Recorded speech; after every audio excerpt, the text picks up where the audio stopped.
Não eram os profetas maiores. É isso aí? Certíssimo? Não, são os livros. Amanhã tem escola da Bíblia, viu? 9 horas da manhã. Vem aí para você aprender mais sobre a Bíblia, para crescer. Aí tem os profetas. Aí chega, então, Jesus Cristo.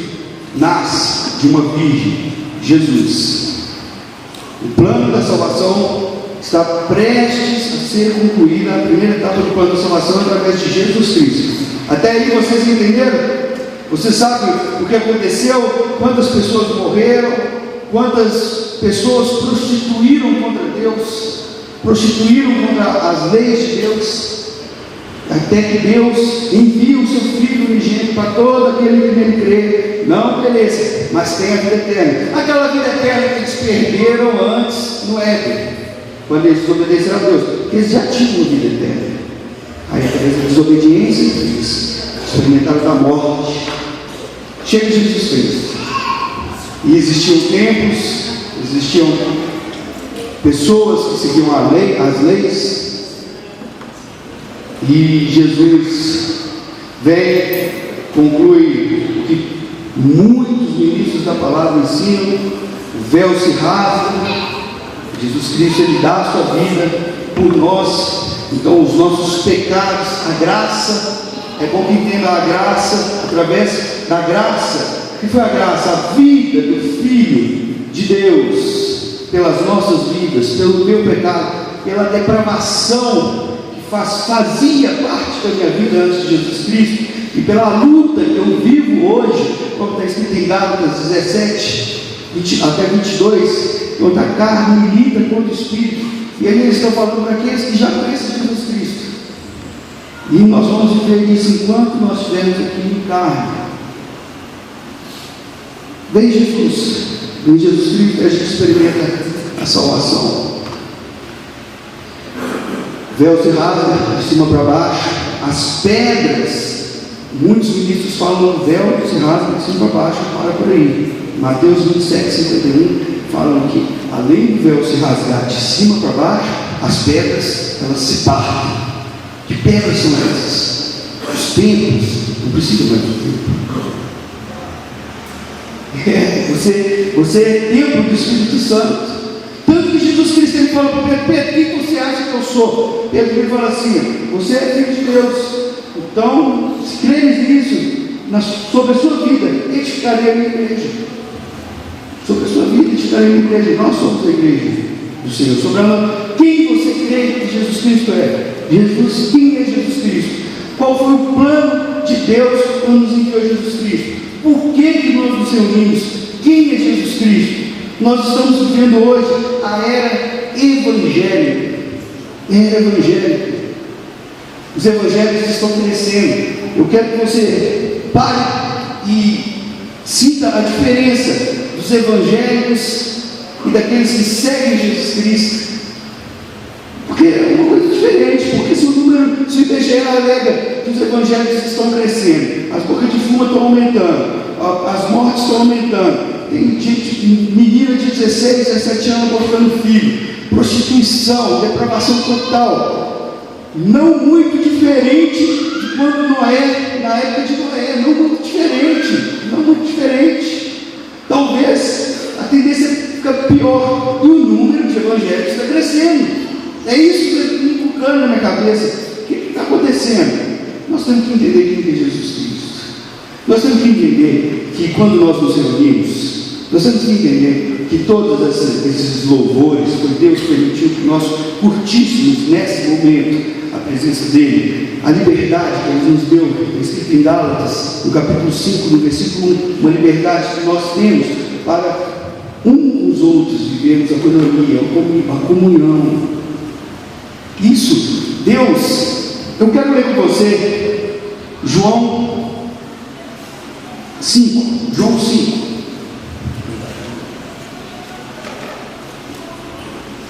Evangélicos versus seguidores de Jesus Cristo. Se você vai seguir Jesus Cristo, é uma coisa. Agora, eu não estou entendendo. Então, o IBGE, desde aquele dia, o IBGE alega que está subindo o número de evangélicos. Eu só vou pegar uns dados aqui, você está olhando. Olha, diz respeito no século XXI, essa era evangélica que nós temos, diz respeito pela vida, pela natureza. Crianças são truncadas pelo aborto, jovens vitimados pela droga, idosos vitimados pela eutanásia, casamentos fracassados pelo aborto livre, pobres marginalizados pela globalização, uma sociedade que desce do materialismo. É isso aí, a era evangélica que nós estamos vendo é essa. Esse número de evangélicos crescendo disparadamente. E por que o outro lado da balança não sofre com isso? Então, pelo contrário, está subindo disparadamente. João 5, no versículo 19: disse-lhes, pois, Jesus: em verdade vos digo, que o Filho de si mesmo nada pode fazer, senão o que vir o Pai fazer. Porque tudo quanto ele faz, o Filho o faz igualmente. Porque o Pai ama o Filho e mostra-lhe tudo o que ele mesmo faz. E maiores obras do que estas lhe mostrará, para que vos maravilheis. Pois, versículo 21, pois, assim como o Pai levanta os mortos e lhes dá vida, assim também o Filho dá vida quem ele quer. Porque o Pai a ninguém julga, mas deu ao Filho todo o julgamento. Versículo 23, para que todos honrem o Filho, assim como honraram o Pai. Quem não honra o Filho, não honra o Pai que o enviou. Em verdade vos digo, de quem ouve a minha palavra e crê naquele que me enviou, tem a vida eterna e não entra em juízo, mas já passou da morte para a vida. Vamos parar aqui no versículo 25, nós vamos dar sequência nesse João capítulo 5.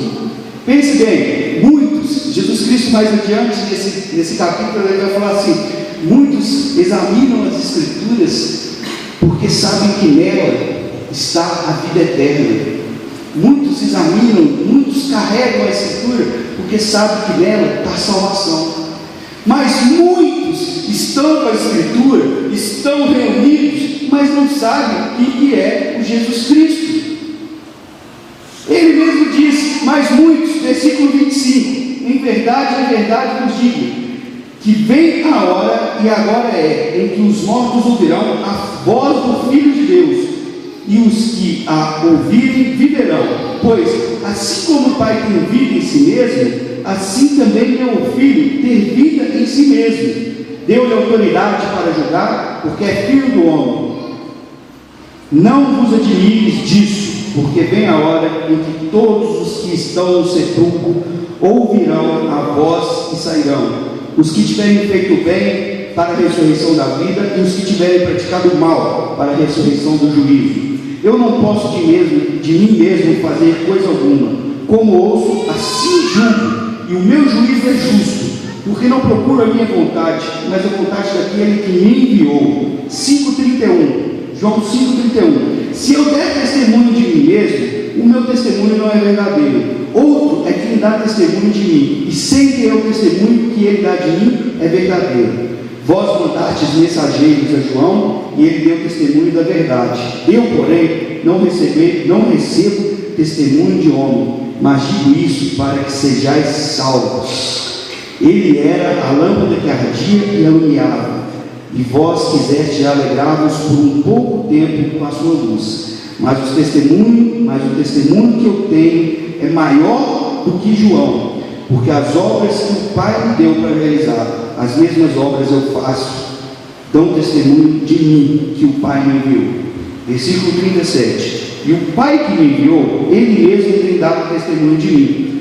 Vós nunca ouvistes a sua voz, nem vistes a sua forma, e a sua palavra não permanece em vós, porque não credes naquele que ele enviou. Veja bem o que eu disse no versículo 39. Examinai as Escrituras, porque julgais ter nela a vida eterna, e são elas que dão testemunho de mim, mas não quereis vir a mim para terdes vida. recebo glória da parte dos homens, mas bem vos conheço que não tendes em vós o amor de Deus. Eu vim em nome do meu Pai, e não me recebeis. Se outro vier em seu próprio nome, a esse recebereis. Como podeis crer vós que recebeis a glória um dos outros, e não buscai a glória de que vem um único Deus? Não penseis que vos hei de acusar perante o Pai. Há um que vos acusa, Moisés, em que vos esperais. Pois, se creis em Moisés, creríeis em mim, porque de mim ele escreveu. Versículo 47. Mas se não creis nos escritos, como creis na minha palavra? Veja bem, que isso é Jesus Cristo ensinando. Veja bem, versículo 39. Examinai as Escrituras, porque julgais ter nela a vida, e são elas que dão testemunho de mim. Mas não quereis vir de mim, não quereis vir a mim, para teres vida. Eu quero que você pare aí e analise o que ele está querendo dizer com isso aí. As pessoas estão carregando a Bíblia, as pessoas não estão reconhecendo quem é Jesus Cristo, qual foi o plano da salvação. Deus, quando Ele enviou o seu Filho unigênito, para que Ele enviou o Filho unigênito? Não estão entendendo o que é a salvação, que vem através da remissão dos pecados, que vem antes disso, do arrependimento, para que nós pudéssemos ser reconciliados com o Pai. Reconciliados com o Pai. Vivemos a era evangélica, lugares cheios de pessoas reunidos no nome de Jesus. E por que você acha que Jesus disse, quando Ele estava entre nós, e falou assim: muitos expulsarão demônios em meu nome, muitos falarão em meu nome, mas quando eles aparecerem diante de mim, eu vou falar: partem, eu não vos conheço, porque não vivem Jesus Cristo, não vivem o arrependimento, não vivem uma mudança de vida. A transformação tem que fazer parte e tem que ser visual em sua vida. Isso tem que ser nítido. A pessoa não tem que desconfiar que você é um seguidor de Jesus Cristo, porque de evangélico está todo mundo falando que é evangélico hoje e está fazendo o que quer. De evangélico hoje, se você for no boteco, você vai encontrar um monte, na boca de fumo você vai encontrar um monte. Agora nós estamos falando daqueles que reconhecem que é Jesus Cristo, aqueles que não examinam a Escritura ou que frequentam algumas reuniões, porque sabem que aqui entre nós, porque a palavra fala: onde tiver 2 ou 3 reunidos no meu nome, ali Ele estaria presente. Jesus disse isso. Então sabe que aqui entre nós existe salvação, que aqui entre nós existe vida eterna, mas para isso Ele diz: vocês têm que crer em mim.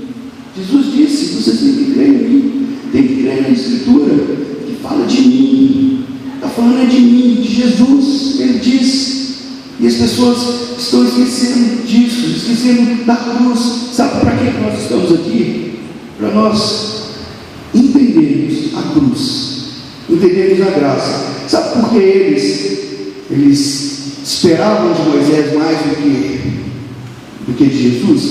Porque também a graça de Deus hoje, dê graças a Deus por Jesus Cristo, que a graça veio através de Jesus Cristo, para que o Espírito Santo trouxesse arrependimento em nossos corações. Ore a Deus, clame a Deus. A mensagem é curta, mas é curta para que você guarde isso na sua cabeça. Cruz, guarde isso na sua cabeça. Jesus Cristo, guarde isso. Número de evangelhos altíssimo, número de boca de fumo altíssimo, errado, tem alguma coisa errada. Então os evangélicos estão crescendo, as bocas de fumo estão crescendo. Qual que é? Vamos pôr isso na balança. O que está errado? Se os evangélicos, de fato, se as pessoas evangélicas, aqueles que seguem o Evangelho, aqueles que seguem Jesus Cristo, de fato, seguissem o Evangelho, eles estariam sendo transformados. Então, menos violência nós teríamos, menos prostituição nós teríamos, menos decepções familiares nós teríamos. Isso está errado, isso está errado no nosso meio, está errado.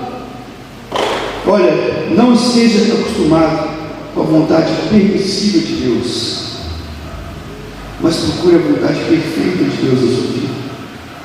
Lembre, por Porque nós lembramos sempre que Deus é misericordioso. A cada manhã a misericórdia de Deus se renova sobre a minha vida. A cada manhã a misericórdia de Deus se renova sobre a sua vida. Mas lembre-se de Jesus Cristo. Lembre da cruz. Lembre da transformação, da graça. Peça ao Espírito Santo para moldar o seu caráter, para moldar as suas palavras, para moldar a sua atitude, para moldar os seus pensamentos. Em Gálatas 5,17 eu volto a dizer para você: a luta da carne contra o Espírito, ela vai ser constante, mas se nós tivermos